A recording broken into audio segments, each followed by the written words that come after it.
There we go. Okay, so happy to start today's conversation about connection and how that can be medicine for us all, especially during trying times and at any point in our life. But a good thing to kind of keep in mind when we hit those rough spots, because usually connection's like the first thing to go. It's the first thing that we can either pull back from, or we can just feel disconnected. So I invite you to share any shifts or noticing from our last coaching conversation on life purpose. And just wondered if anyone has done some strength spotting. That was the last thing we talked about. When we did the character strength survey, we also talked about, the power of spotting strengths in other people. And I think that's a good kind of exercise to do to keep that whole idea that we all have these individualized character strengths. And when we spot them in others, it can be so empowering to us and to the person on the receiving end. So just curious, has anyone done any strength spotting?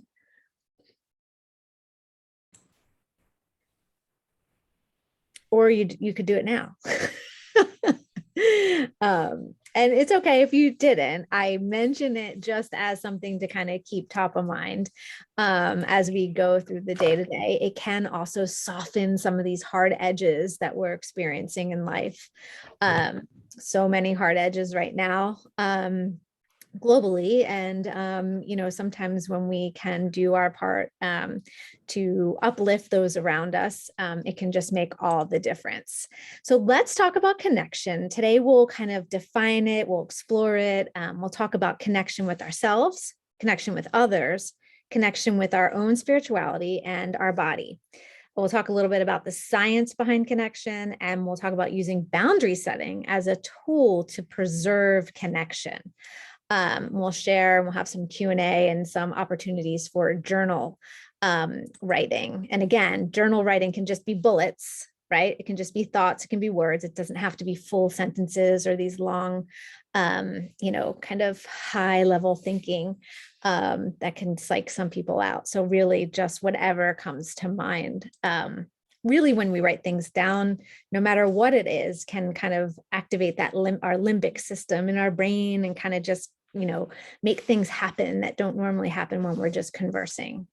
So let's talk about connection and how in the wellness field, in the wellness space, how it's considered the currency of life. It's free, it's timeless, it's portable, right? So we can take it anywhere. We always have it in our back pocket. And I really want to use this time as an invitation, really, for you to view connection as a tool in your wellness toolbox. So again, the things we talk about are things you can take with you, revisit, pull out whenever you need, or just practice. So let's start with a connection exercise and just kind of go around and just share one thing you're grateful for this week. That'll kind of get us kind of connected to one another. And I can start. I am grateful for today's mild temperatures, that I was able to get outside and kind of connect with nature for just a little bit, but even a little bit I'll take. So I will pass it on.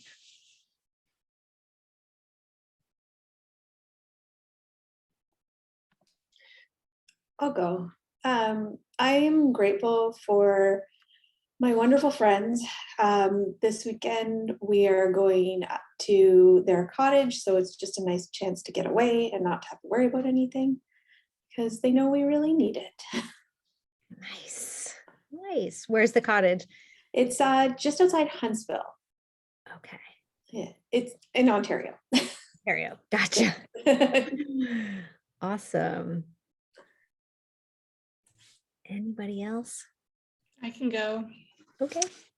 I am grateful for a short work week, even though I made that happen myself. I guess I took Thursday and Friday off, and we're going away for the weekend to the North Shore of Lake Superior, which is just a place near and dear to my heart. So it's still winter up there, very much so. I think they're getting like 3 to 8 inches of snow today, but that's okay. It's still beautiful. And I'm excited to go spend some time near Lake Superior and in the woods. Oh, thank you for sharing that. And funny, because further into the conversation today, we'll talk about places that kind of make us feel connected or connected to ourselves. So it sounds like that might be a place that makes you just feel kind of connected to yourself. Anybody else want to share? I am thankful that my parents live so close, and that they get to see, and my sister too, and that we kind of get to see each other as much as we can and we want. That is a gift. Yes. Awesome. I'm grateful this week for my husband's aunt who's here staying for the month of March. She's extremely generous and supportive and understanding and helpful. And honestly, if I could like handcraft a mom, that's who I think of. And so having her here has just been really lovely, just to connect with her, but also to have that extra helping hand, especially because our house has been chaos for the last week. So I was telling Jennifer a little bit about that, but it's just been so nice to have her here. Yeah, so. That's awesome. Awesome. That is another great gift. So let's talk about what connection is and kind of just generally define it so we can kind of all be on the same page. So tons of definitions out there, like what is connection? But I like this one by Dr. Hallowell, a psychiatrist who's written a lot on the power of connection and has really used it as an intervention. And he defines it as feeling a part of something larger than yourself, feeling close to another person or group, feeling welcomed and understood. And I also like Brene Brown's definition of connection as the energy that exists between people when they feel seen, heard, and valued, when they can give and receive without judgment, and when they derive sustenance and strength from the relationship. So some good definitions, and really the history of connection and the power and the value of connection goes way back. And as humans in the science research, will show you that we are hardwired to connect. So we just can't deny it, right? We're hardwired. And the Maslow's hierarchy of needs, in his papers, he writes, the great lesson is that the sacred is in the ordinary, which is to be found in one's daily life, in one's neighbors, one's friends, family, in one's own backyard, which I thought was a really poignant kind of way of talking about connection. And then there's that self-determination theory developed by psychologists Edward Deci and Richard Ryan, and they focus on we have these three basic needs for motivation, right? And it's autonomy, competence, and relatedness. And that relatedness is referred to as feeling socially connected to others. So lots of theories and science behind why we need connection and how it impacts our motivation. So Ryan and Deci, they go on to say, when one of these three basic needs is obstructed, then a person suffers. It is only when all three needs are met that a person feels motivated or to tenaciously pursue goals and can thus achieve performance, creativity, and well-being. So some really interesting thoughts there. So here's Maslow's hierarchy of needs, just in case you forgot from when you took that psychology class ever. And, just kind of here's that love and belonging is kind of like right up there as you go up the hierarchy there. Really, really important. So let's talk about the benefits of connection. They can obviously deepen the moment and the bond between people. It can inspire change and build trust, lowers anxiety and depression, helps regulate emotions, leads to higher self-esteem and empathy, which is actually, said to change our immune systems for the better. impacts cardiovascular health, which is really interesting, I think, because who would think that, just by connecting with other people, right? And you think about your blood pressure and you think about things kind of like hitting a calm flow state can help with weight management, diabetes control, hypertension. There's a research study at Harvard that was conducted over 80 years. And it revealed that human connections and healthy relationships are the number one and number two drivers of longevity by 50%, which I thought was pretty interesting. And then conversely, low social interaction was reported to be similar to smoking 15 cigarettes a day, being an alcoholic, to be more harmful than not exercising, and to be twice as harmful as obesity. And that all to say that human connection can look different for everybody, right? So it's not that extrovert that's out there connecting all day long, right? It can just look so different for everybody. It can be that one meaningful relationship, that one conversation, that one piece of connection that could be all you need. So what happens in the brain when we experience connection? Our reward centers are activated. Dopamine is released. And then we've got these repeated spurts of dopamine that strengthen the neural pathways in our brain to make us want to repeat the behavior. And it makes us move, like it makes us kind of like have energy, kind of get like a rush almost. And so I thought this was interesting. Parkinson's disease patients don't receive enough dopamine, and it results in these jerky kind of movements. But if we, so it's kind of interesting how the brain responds to different dopamine and chemical releases in our body. So let's take our journals out for a minute and let's just write down the name of one person you feel a strong connection with and describe how you feel when you are together. Again, can just be one word, doesn't have to be a whole long dissertation here. And Jillian, if I had to guess, I might guess who your person is today, but maybe not. So I will just set a timer for maybe a minute to kind of, and the idea is to come back to this, right? And to remember like, oh gosh, I remember that's who I feel connected to. So I'll go ahead and set a timer.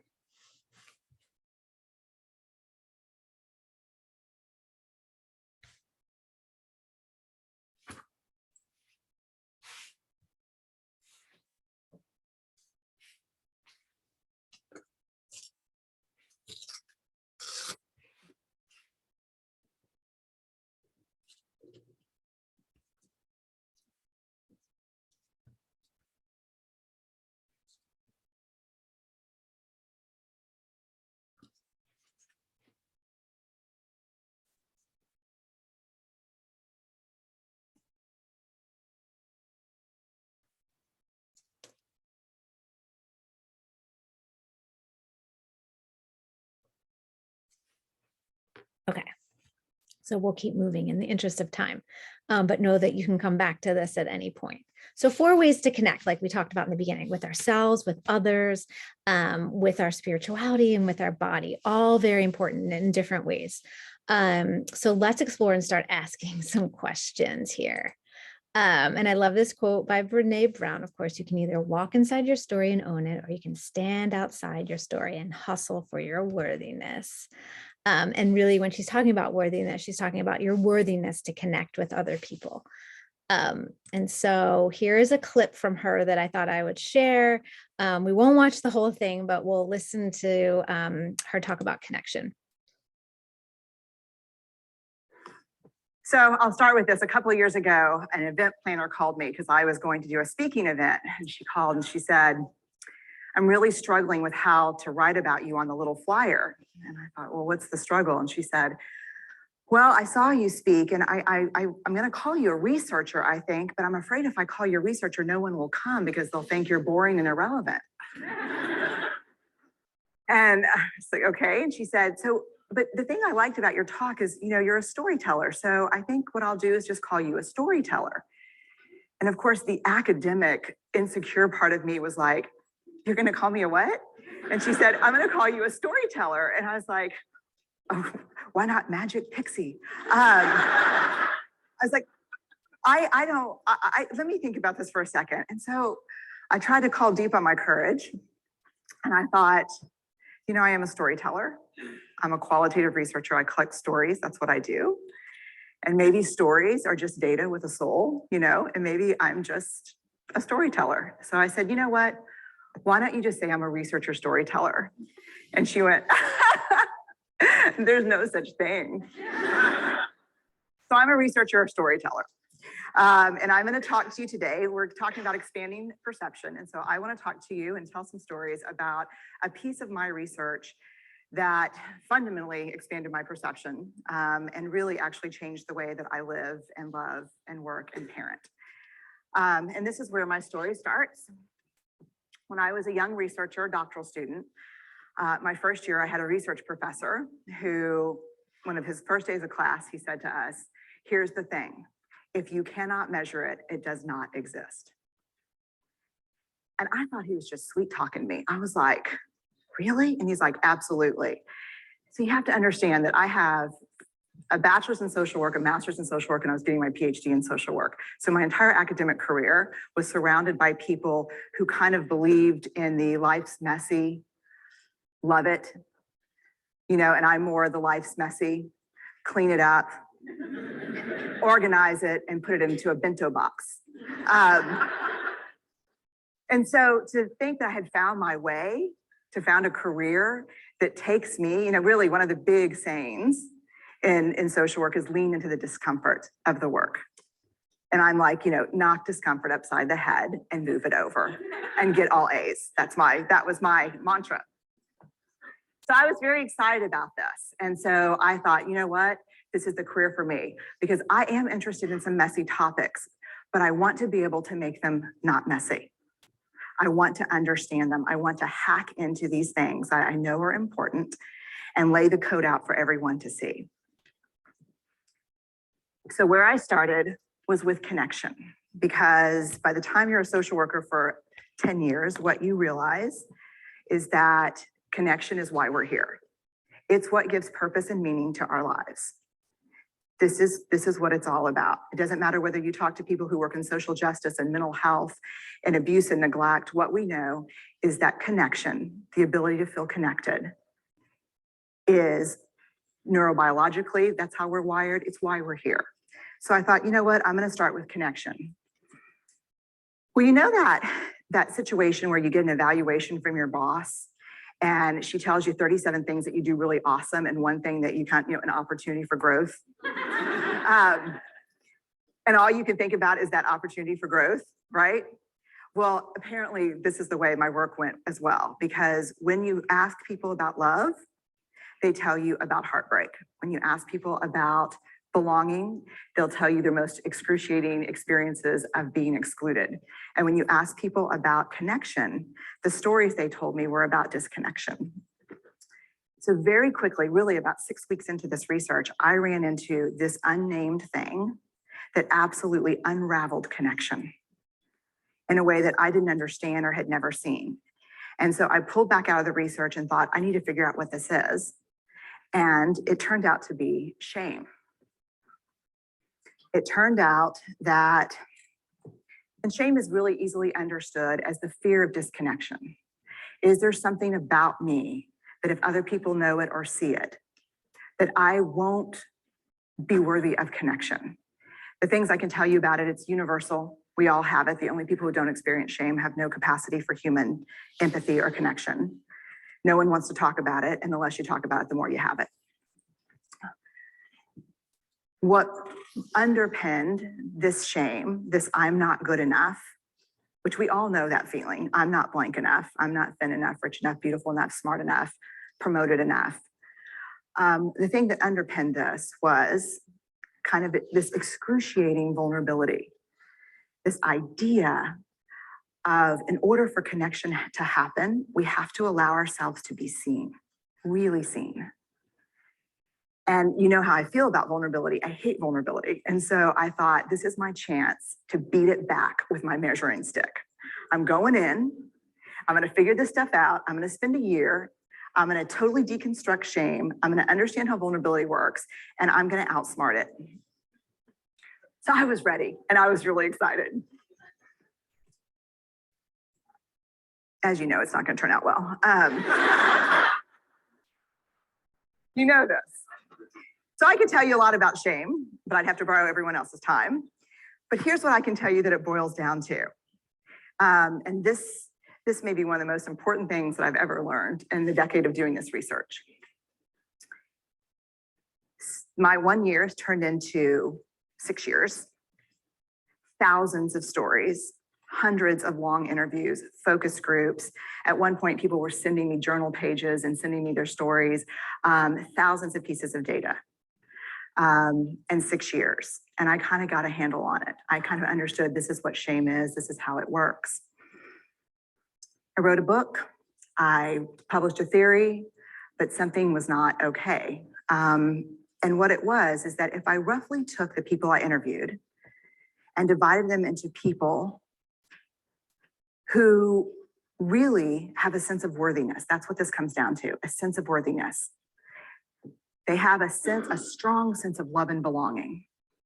And folks who struggle for it, and folks who are always wondering if they're good enough.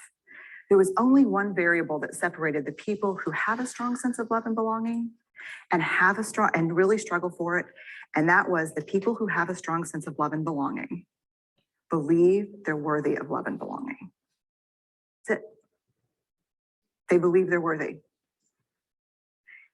And to me, the hard part of the one thing that keeps us out of connection is our fear that we're not worthy of connection, was something that personally and professionally, I felt like I needed to understand better.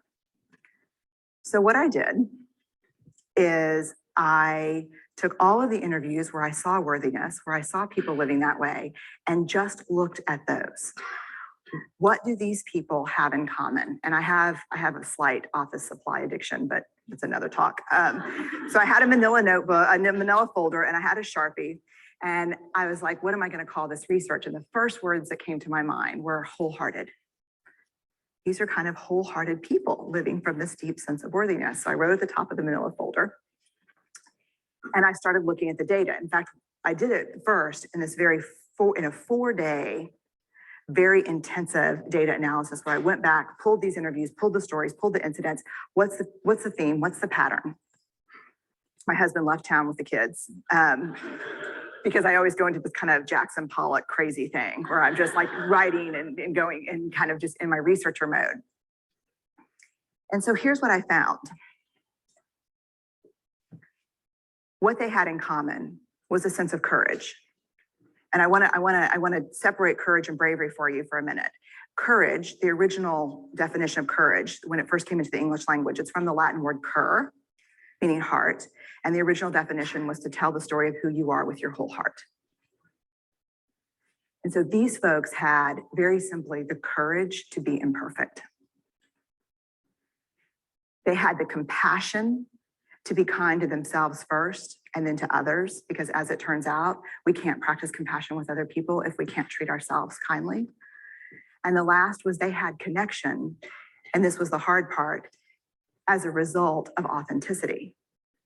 They were willing to let go of who they thought they should be in order to be who they were, which is, you have to absolutely do that for connection. The other thing that they had in common was this. They fully embraced vulnerability. They believed that what made them vulnerable made them beautiful.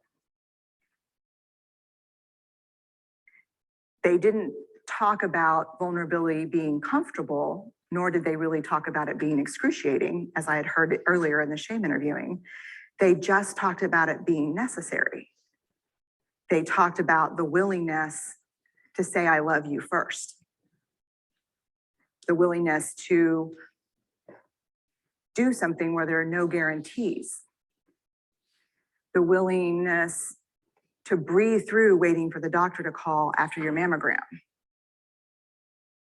The willing to invest in a relationship that may or may not work out.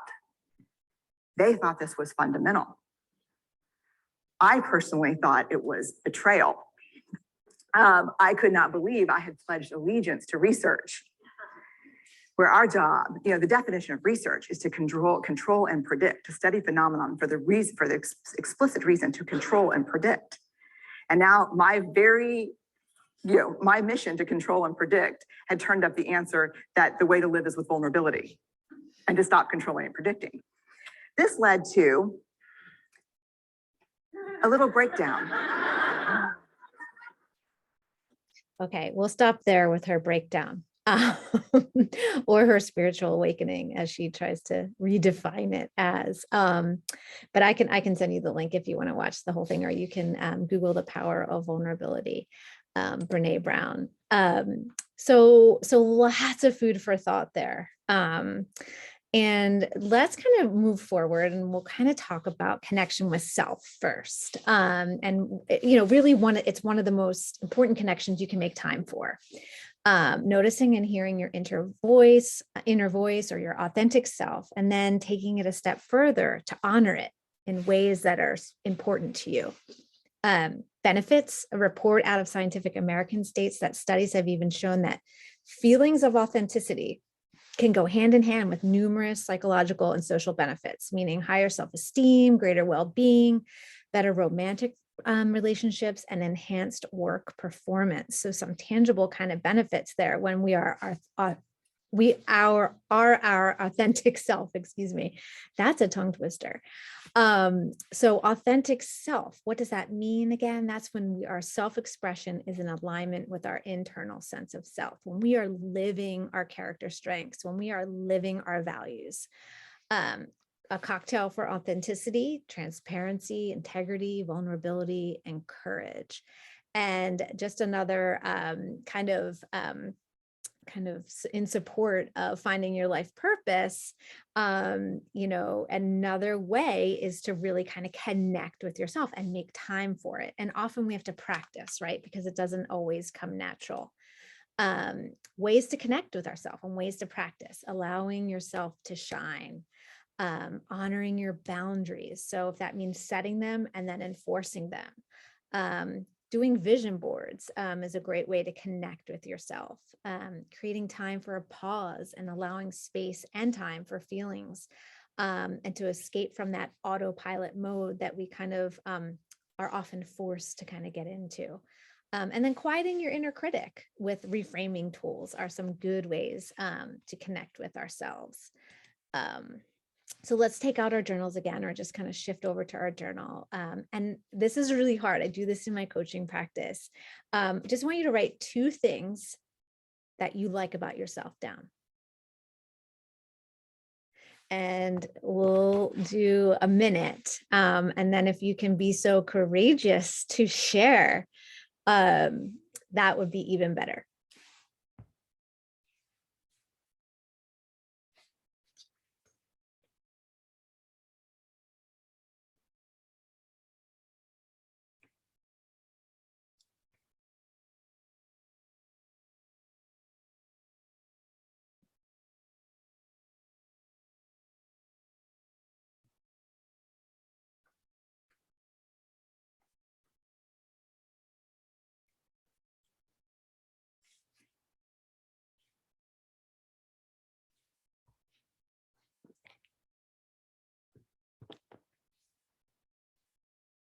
Okay, so hopefully that wasn't too hard or painful.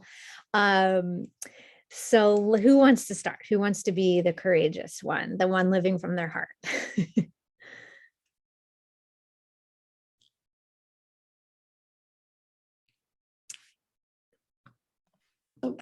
I'll go. Okay. Oh awesome. no, Natalie, please, you can be more courageous. No, as I have like an X-wing behind me. So I have thought about this a lot, talking about self-worth. Interesting, but the 2 things that I realized that I like about myself is my taking the risk. I don't even know if I would call it risk, but like they kind of go hand in hand. Like I set myself a goal and I achieve it, but I'm also willing to take the risk of achieving that goal. I don't know if that makes sense, but kind of doing things that aren't, it's not like I'm waiting for somebody to tell me what to do. So I like that I have that like internal motivation. Awesome. Awesome. Thanks for sharing. I want to hear about your risks someday. Anybody else? I'll go. The first one I wrote down was my positive attitude, which is sometimes annoying, but it's there. And I'd rather be positive than not positive. And then I think the other one would be my determination, because I feel like it doesn't matter what is set out in front of me, I'm going to find a way to conquer it. Awesome. Awesome. So you're a good creative problem solver, it sounds. Depends on the day, but yeah. Awesome. Anybody else want to share? Melissa, do you want to share? You don't have to, but if you'd like Oh, to. sure. So the first thing I wrote down was that I think I'm creative. I like to express that creativity in different ways. And the second thing, I kind of struggled with how to word it, because I wanted to put down like, I think I'm a good friend, but I think it's more that I'm thoughtful, because I think it spans beyond my relationships. I think I just try to be thoughtful about most things. Awesome. Now, yeah, that's a beautiful thing. Yeah. That's a beautiful thing in a friend, for sure. All right. So great ways to connect with yourself. So back to this question, is there a place or location where you feel connected with yourself? And you can say no, right? There doesn't have to be a place, but is there a destination or just a certain place where you feel connected? What comes to mind? And if there is, go ahead and jot that down in your journal. I will go ahead and share mine. It's always pretty much near an ocean. It has to be a big body of water with waves crashing.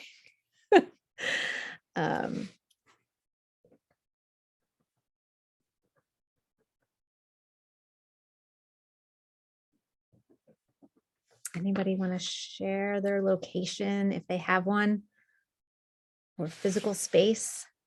I'll share mine. So I love like hiking and being in nature and,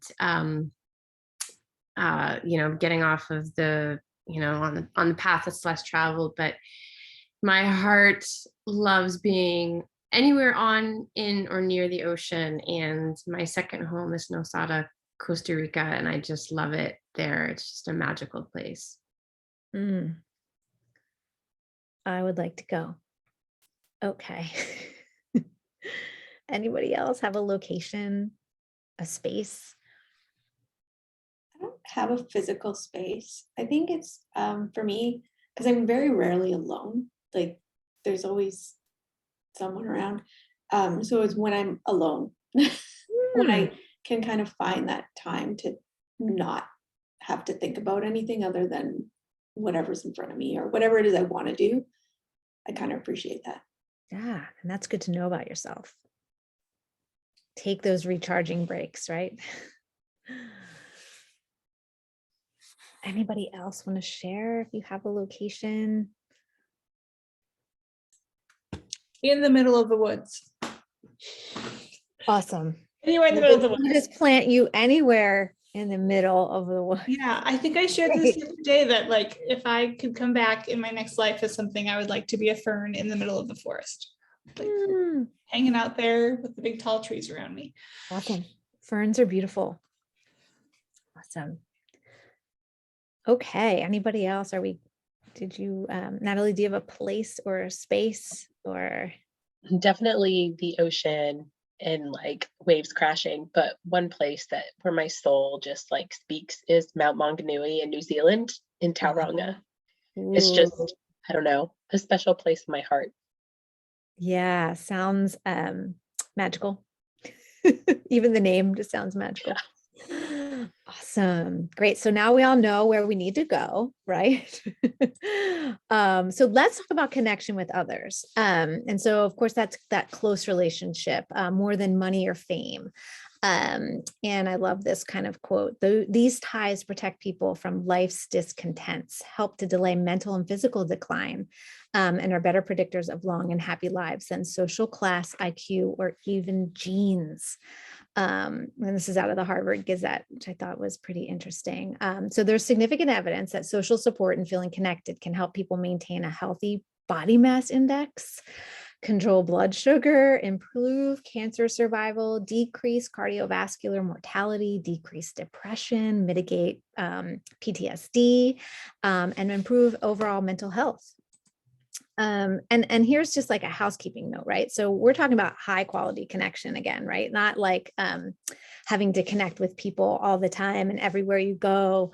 And that high quality connection is kind of marked by that mutual positive regard, that trust, that active engagement on both sides, where you feel open, competent, and alive, right? So definitely quality over quantity here when we talk about connection. And not to dismiss that, you know, some people need a lot of time away from others, disconnecting in order to be able to connect, you know, in order to be available to connect. So ways to connect with others in community, one-on-one, support groups, learning institutions, places of worship. So if you could, in your journal, think of a way you like to connect with others, either one-on-one or in community. Is there a place you like to go with someone, or maybe it's not a place, maybe it's just, you know, who you like to connect with, or is there a community that you like to connect with? We'll just take like 30 seconds, if just whatever comes to mind. And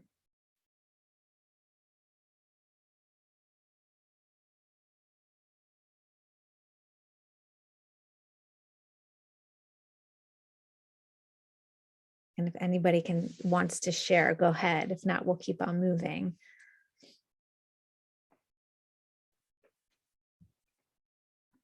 I love connecting with the group within this program. And I hope yeah, it's just, it's really nice. And I keep coming back to that article that has been going around, and I reposted it today about what it's like getting a breast cancer diagnosis. It's like opening your fridge and there's a mountain lion in there. It's fairly accurate, you know, and especially that, you know, there's things that just people don't understand. And it has nothing to do with them not being good people or having empathy. It's just, there's just not an understanding of just what it's like to open that fridge every day. And so that's, yeah. So I appreciate all of you. Metaphor. Yeah, great metaphor. Yeah, for sure. And our wellness collective that supports us. It's great. I always look forward to these coaching conversations. Oh, thank you. I enjoy it too.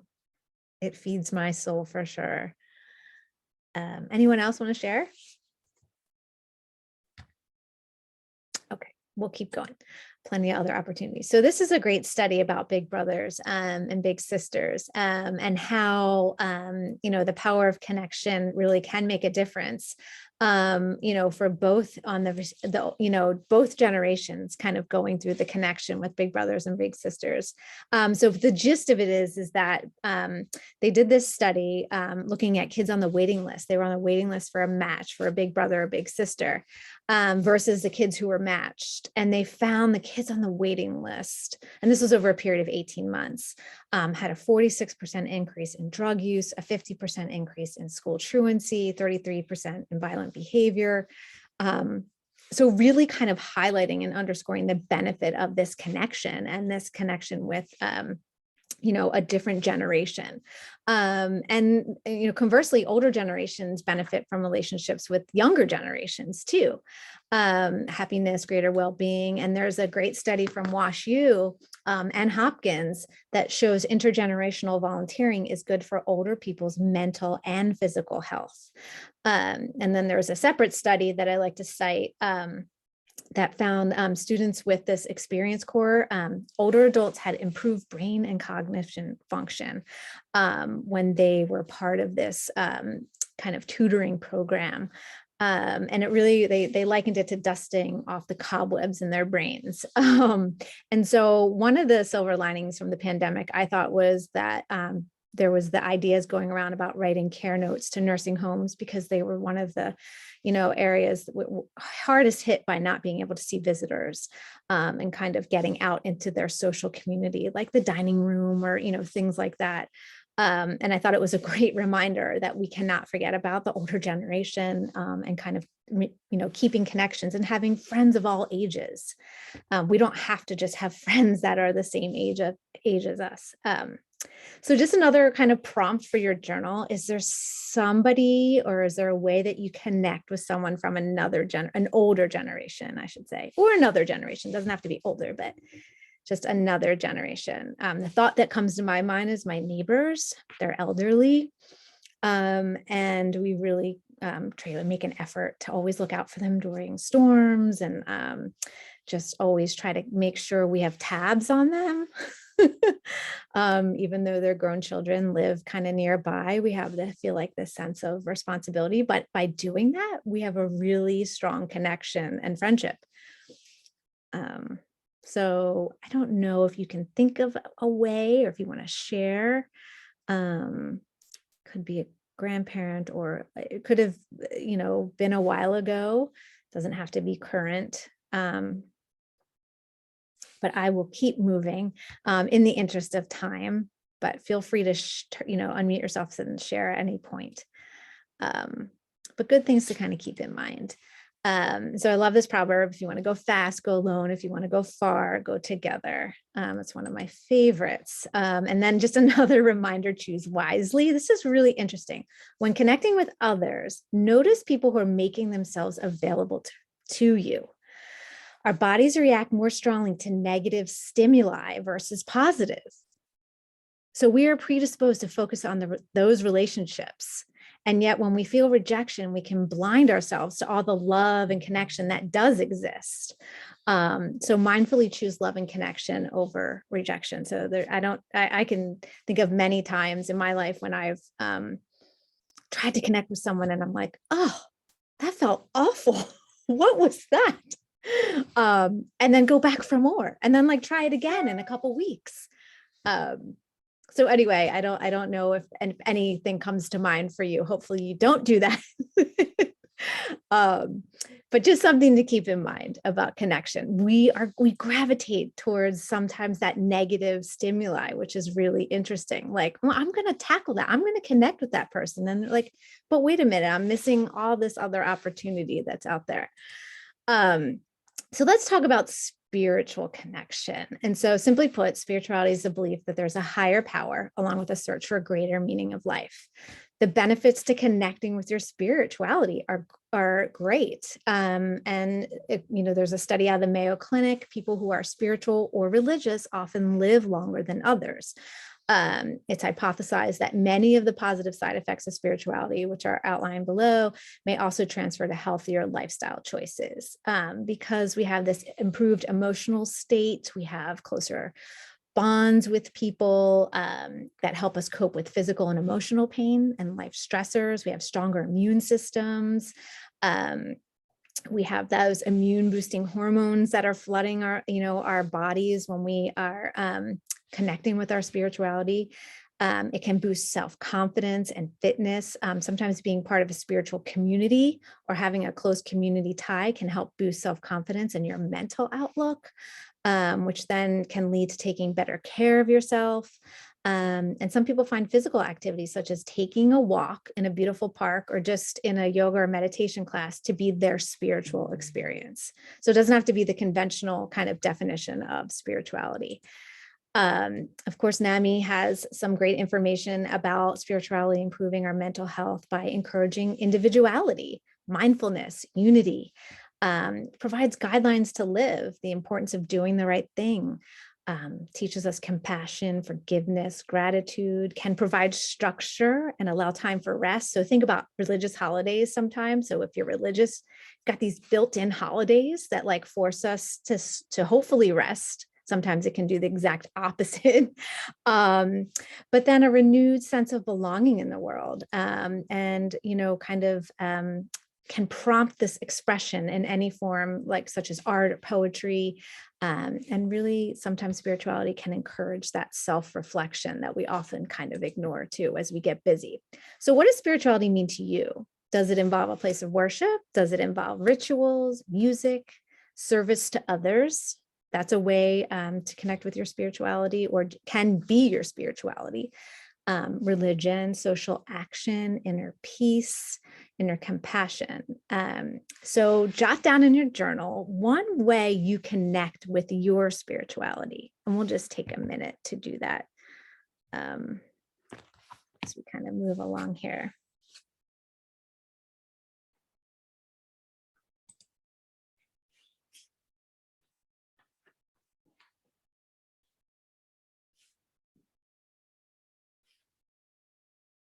Actually, I can go back if you need to see that for your journal.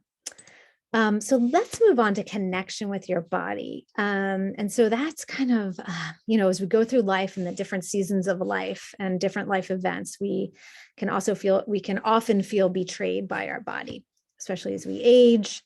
And in different life circumstances, health diagnoses, you just feel that ultimate betrayal of your body.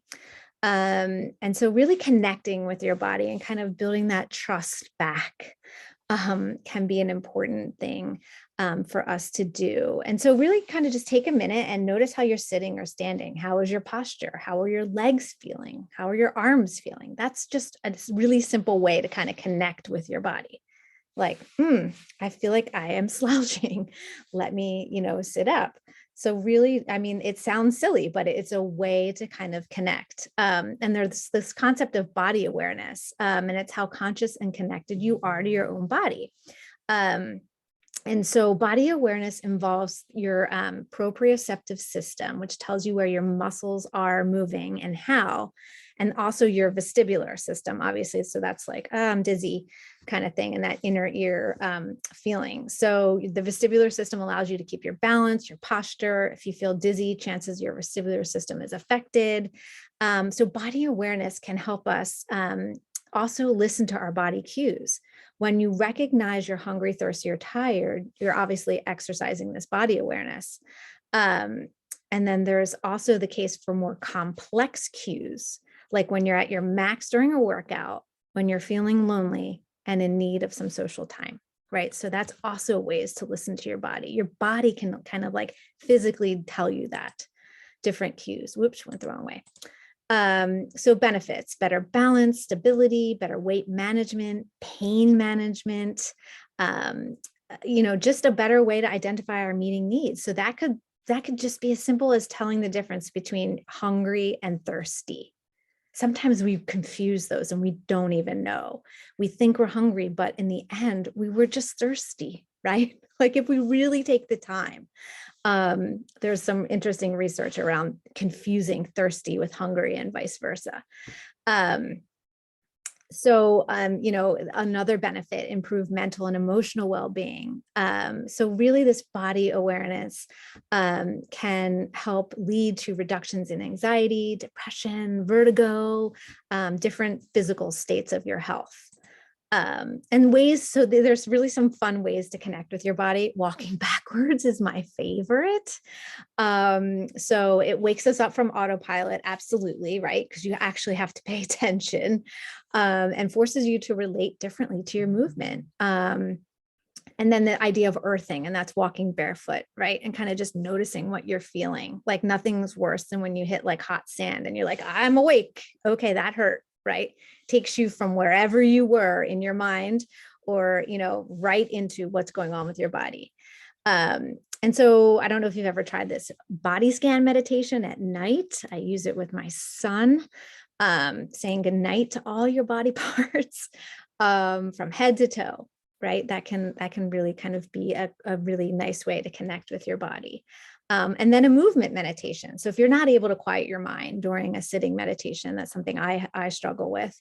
Then a movement meditation can also help you get focused. And so at any time that your mind starts to wander, you can simply tense a muscle or move a finger and bring your attention back to your body. So movement meditation focuses on the movements of the body rather than the goal of movement itself.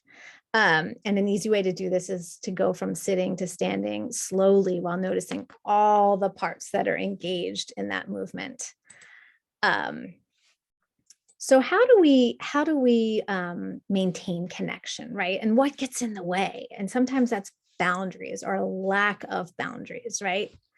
Everything's kind of like coming at us, thoughts, work, people, weather, different things, right? So where do we set these boundaries, and how can it be a tool to protecting your ability and your time and your bandwidth to connect? Because we all have to have a certain amount of bandwidth in order to connect.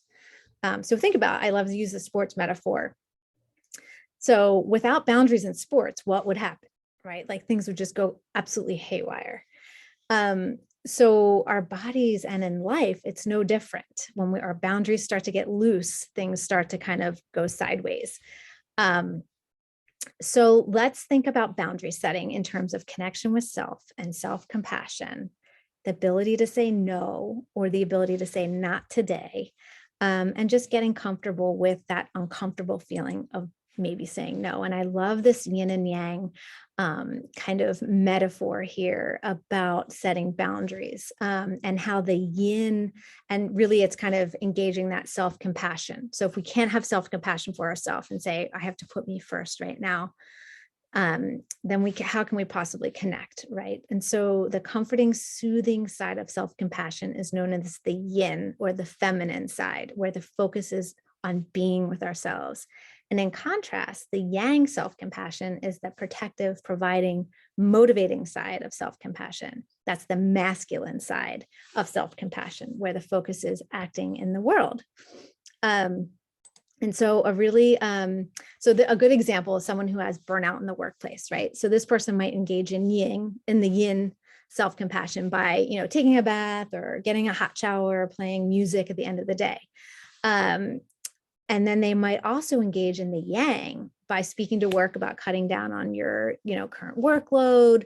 It's basically your interface with the outside world. And so I want to just do a small exercise. I know we're running out of time, to tap into our yin and our yang side, and to see kind of what that looks like. So if you can, just in your mind, kind of recall a situation in your life that may require some boundary setting.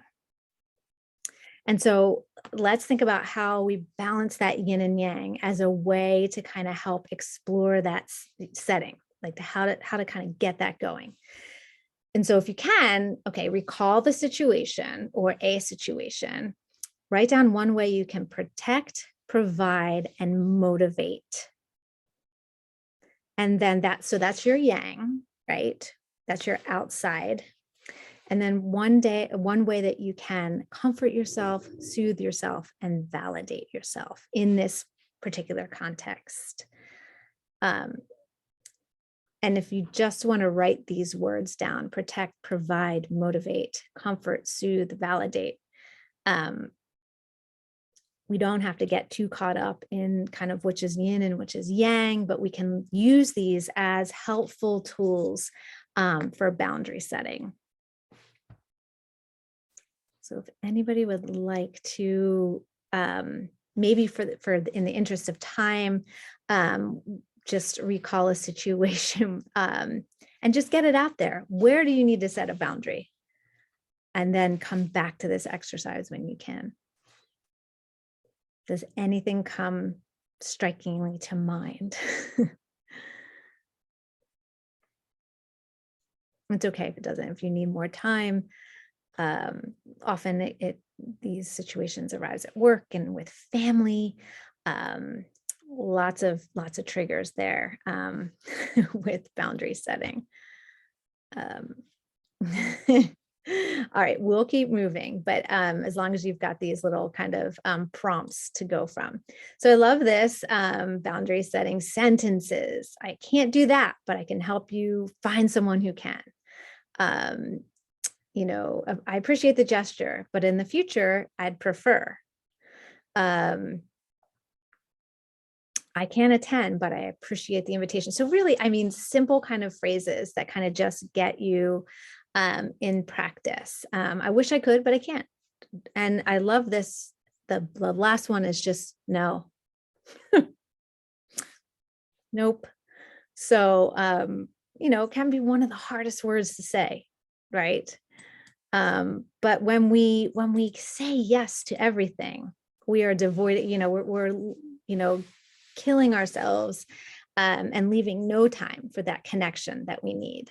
And then, of course, using the power of the word "and" when managing boundaries, right? So boundary setting is often not so black and white, but these are some great little "and" sentences too.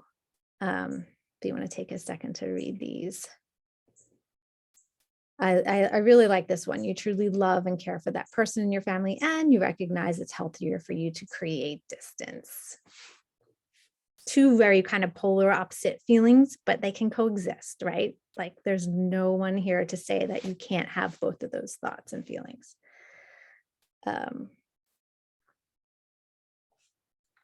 And this is another favorite. The anxiety is so loud and feels all consuming, and you know you can navigate through it just as you have before.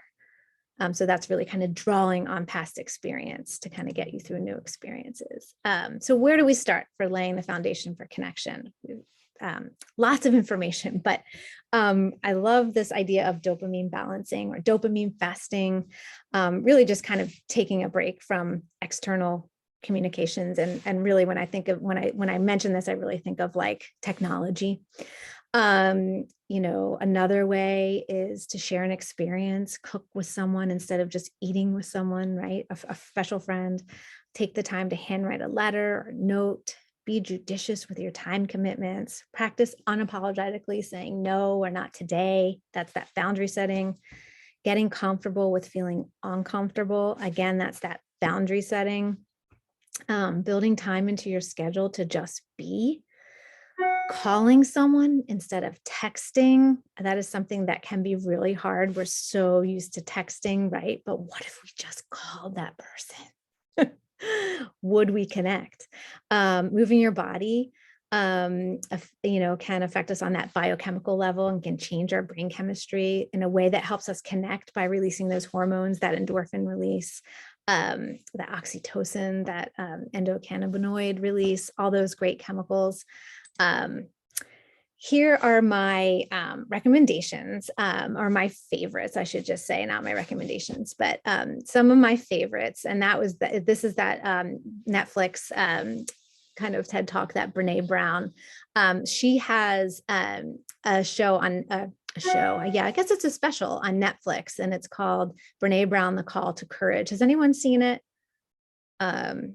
I actually watched it with my husband. I didn't think the only way I could get him to watch it was I had to tell him that she spoke to corporations. And he was like, oh, all right. What does she have to say to them? And so, and then the whole time you know, he was watching the whole time. So just a little kind of, it's not just for women.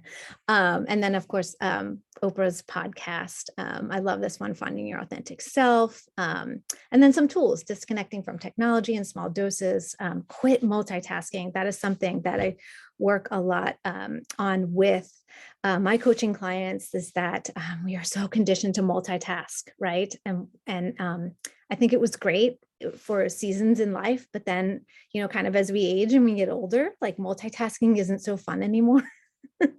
And it's almost a luxury to just be able to do one thing at a time. So just some thoughts there. And a thank you. Thank you so much for joining today and for your contributions, your courage, and for connecting You can always reach out. I love this quote: deep human connection is the purpose and the result of a meaningful life, and it will inspire the most amazing acts of love, generosity, and humanity. So I wish you well as you move forward. Reach out at any point. And I hope to see you next week. Thank you, Jennifer. Thank you. Thanks, everybody. Thank you. Have a good night. Thank you.